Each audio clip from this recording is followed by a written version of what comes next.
Assalamualaikum warahmatullahi wabarakatuh. Saya Wahyu Nurjali akan menjelaskan mengenai board game edukasi yang saya buat yang berjudul Jelajah Nusantara. Dengan bertema edukasi, dalam permainan ini dibuat dengan tujuan untuk mengenalkan pembelajaran tentang rambu lalu lintas. Jelajah Nusantara adalah modifikasi dari game ular tangga pada umumnya. Game ular tangga biasanya terdiri dari 3 item, yaitu papan game, dadu, dan beberapa ikon pemain. Nah, pada permainan ini terdiri dari 4 item, yaitu papan game, ikon atau player, dadu, dan dengan menambahkan kartu soal tentang rambu lalu lintas. Saya memilih pembelajaran rambu lalu lintas karena sebagian besar dari kita kurang memperhatikan atau bahkan tidak memahami arti dari tanda rambu di jalan. Padahal dalam berlalu lintas kita harus paham akan rambu lalu lintas demi keselamatan dalam pemakaian jalan. Nah, pemahaman akan rambu lalu lintas ini adalah modal awal tertibnya berlalu lintas. Oleh karena itu, game berjenis board game ini dibuat sebagai media pembelajaran pengenalan rambu lalu lintas. Terdapat 4 peralatan yang digunakan untuk pembuatan game Jelajah Nusantara ini, yaitu yang pertama adalah kertas karton. Board game pada umumnya adalah berbentuk papan. Jadi, papan yang akan saya gunakan ini terbentuk dari kertas karton. Karena keterbatasan waktu dan keterbatasan fasilitas yang saya miliki, saya tidak bisa menggunakan atau mendesainnya lewat komputer. Maka dari itu saya menggunakan kertas karton. Nah, kertas karton ini saya memilih warna putih agar desain yang dibuat terlihat lebih hidup. Kertas karton ini nantinya juga dibuat untuk kartu soalnya. Kertas yang tebal dipilih agar tidak mudah rusak. Yang kedua adalah alat tulis berupa ballpoint, pensil, spidol warna, penggaris, penghapus, dan gunting. Alat tulis ini digunakan untuk mendesain papan board game dan kartu soalnya. Papan game dalam permainan ini sama dengan game ular tangga pada umumnya, mulai dari angka 1 sampai dengan angka 100, disertai dengan gambar ular dan tangga. Yang membedakan adalah papan gamenya. Nah, papan game adalah angka dengan bertuliskan nama-nama kota besar di Indonesia. Sesuai dengan nama gamenya, yaitu Jelajah Nusantara, maka dari itu game ini dimulai dari timur ke barat atau ujung Nusantara, yaitu angka 1 dari Merauke sampai dengan angka 100, yaitu Aceh adalah ujung Nusantara. Dan memodifikasi gambar ular dan tangga dirubah menjadi gambar terjun dan pesawat yang berfungsi sama seperti dalam game ular tangga, yaitu ular turun dan tangga naik. Dalam game ini, jika menemui pesawat, maka pemain akan terbang ke lebih jauh dari tempatnya, dan jika bertemu dengan terjun, maka pemain akan turun. Kemudian kartu soal. Kartu soal di sini adalah kartu yang berisikan pertanyaan seputar rambu lalu lintas.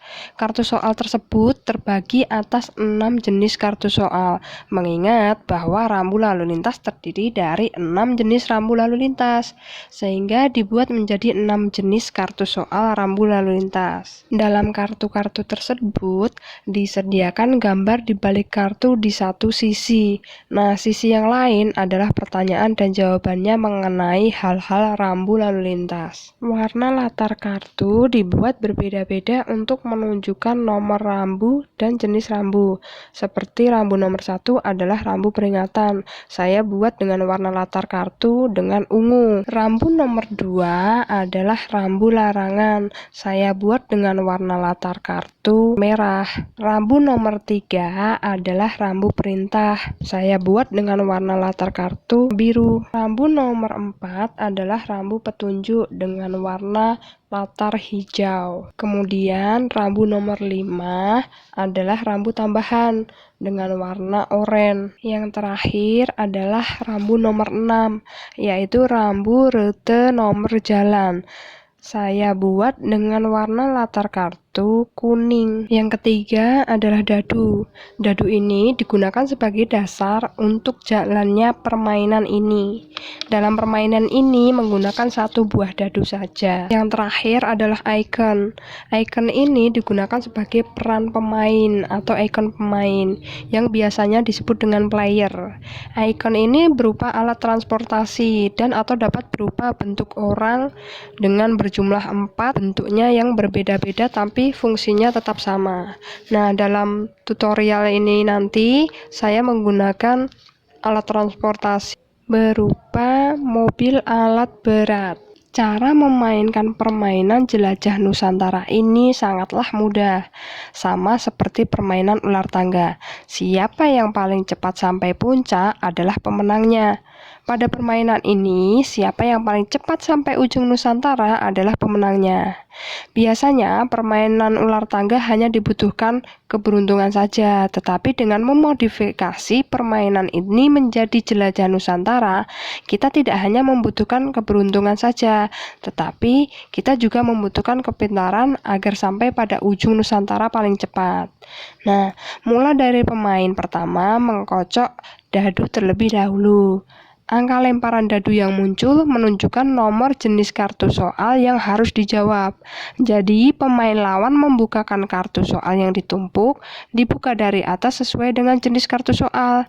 Kemudian, pemain lawan membacakan kartu soal yang harus dijawab dan pemain pertama menjawab soal yang dibacakan.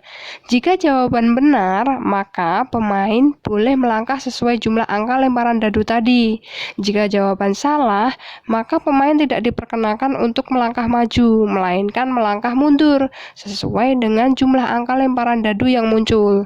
Jika baru mulai dan ternyata jawaban salah, maka tetap diam di kotak start. Kemudian pemain selanjutnya bermain, begitupun seterusnya. Reward dari permainan ini adalah yang pertama, ketika mendapatkan angka dadu yang dilempar itu muncul 6, maka pemain mendapatkan kesempatan melempar dadu dan menjawab soal dari kartu soal sesuai dengan jenis kartu soal lagi. Menjawab dengan benar, kemudian dapat melangkah maju sesuai dengan jumlah angka lemparan dadu yang muncul. Begitupun seterusnya. Nah, yang kedua, bila berhenti pada kotak dengan tulisan naik, terdapat ikon pesawat meluncur, maka pemain diperkenalkan untuk terbang sampai tiba di kotak sesuai dengan pesawat itu meluncur. Dan yang ketiga, jika salah satu pemain berhasil mencapai ujung Nusantara terlebih dahulu, maka pemain tersebut adalah pemenangnya. Permainan dapat langsung berakhir atau tetap menunggu giliran pemain lainnya mencapai hingga ujung Nusantara. Dalam setiap permainan, biasanya selalu ada hukuman ketika dalam bermain. Pada permainan jelajah Nusantara ini juga terdapat beberapa hukuman yang diterima oleh pemain. Nah, hukuman dari permainan ini adalah yang pertama, jika jawaban pemain salah, maka pemain tidak diperkenankan untuk melangkah maju, melainkan mundur sesuai dengan jumlah angka lemparan dadu yang muncul. Jika baru mulai dan ternyata jawaban salah, maka tetap diam di kotak start. Yang kedua adalah bila berhenti pada kotak dengan tulisan turun, maka pemain diperkenankan untuk turun terjun sampai ke kotak sesuai dengan terjun itu turun.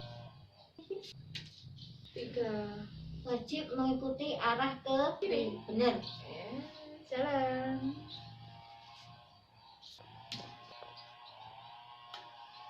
Rambu ini menunjukkan jawaban Rumah sakit. nomor urut jalan. Betul. 1, 2, 3, 4, 5, 6. 3. Perintah kecepatan titik-titik yang diwajibkan. Minimum. Benar. Dulu dong. 3. Perintah kecepatan titik-titik yang diwajibkan. Maksimum. Naik itu. 3. 1, 2, 3. 1, 2, 3. Oh, tidak. Ikuti arah ke Kanan. 1, 2, 3. Yeay. Nah, berikut adalah demo permainan ini. Itulah penjelasan mengenai bootcamp jelajah Nusantara ini. Permainan ini dapat digunakan sebagai salah satu media pembelajaran tentang rambu lalu lintas. Karena mudah digunakan, game ini bergenre untuk semua kalangan, dari anak-anak hingga orang tua. Semoga dengan adanya game ini kita lebih mengenal rambu lalu lintas sehingga tertib dalam berlalu lintas. Terima kasih. Wassalamualaikum warahmatullahi wabarakatuh.